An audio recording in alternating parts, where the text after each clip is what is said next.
Thank you. So we have one last signing today. Ethan Dunlany, who's headed to Mount Union for swim. Obviously, Ethan comes from a family of swimmers. All have been very, very successful. And once again, just like our coaches have said, we're going to lose a great kid. But obviously, Mount Union is going to get a great addition. Watching Ethan in the water, I mean, I don't even know how he does it. I mean, after a few laps, I'm like, holy cow, I can't do this. I mean, this is great. I can't even watch him. So, but I appreciate all your effort, all your hard work, and congratulations to you. So with that, I'm going to allow Carlo, Coach Carlo, to say a few words. Thank you.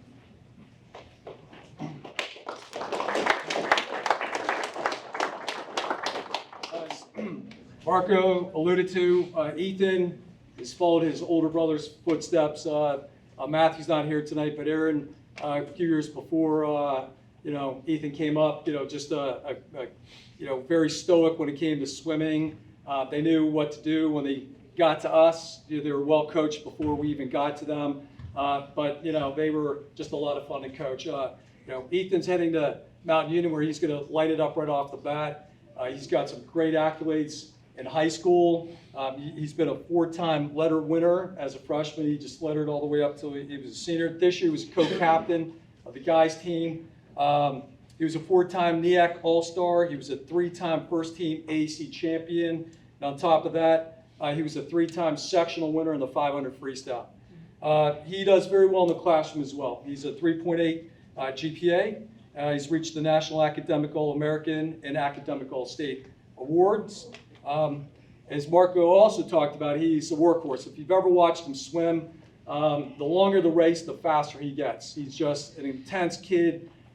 We as coaches could always count on him. He did something we call the gauntlet, and what that is he's one of the only individuals, along with his brothers, that can go back-to-back races. You come out of one race, you'd have maybe 2 minutes rest and go right back into another one.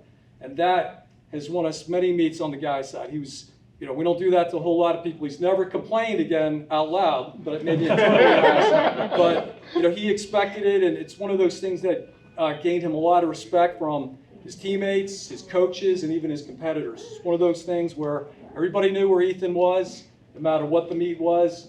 You knew you were going to run into him in a couple pivotal races, and we could always count on him.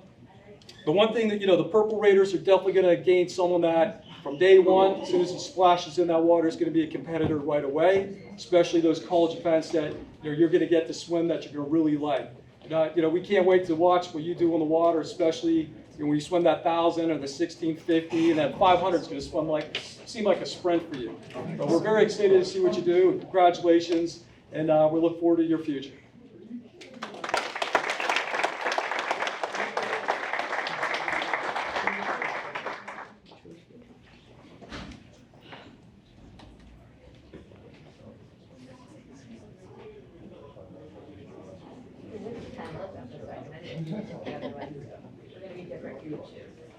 Ready? 1, 2, 3. 1, 2, 3.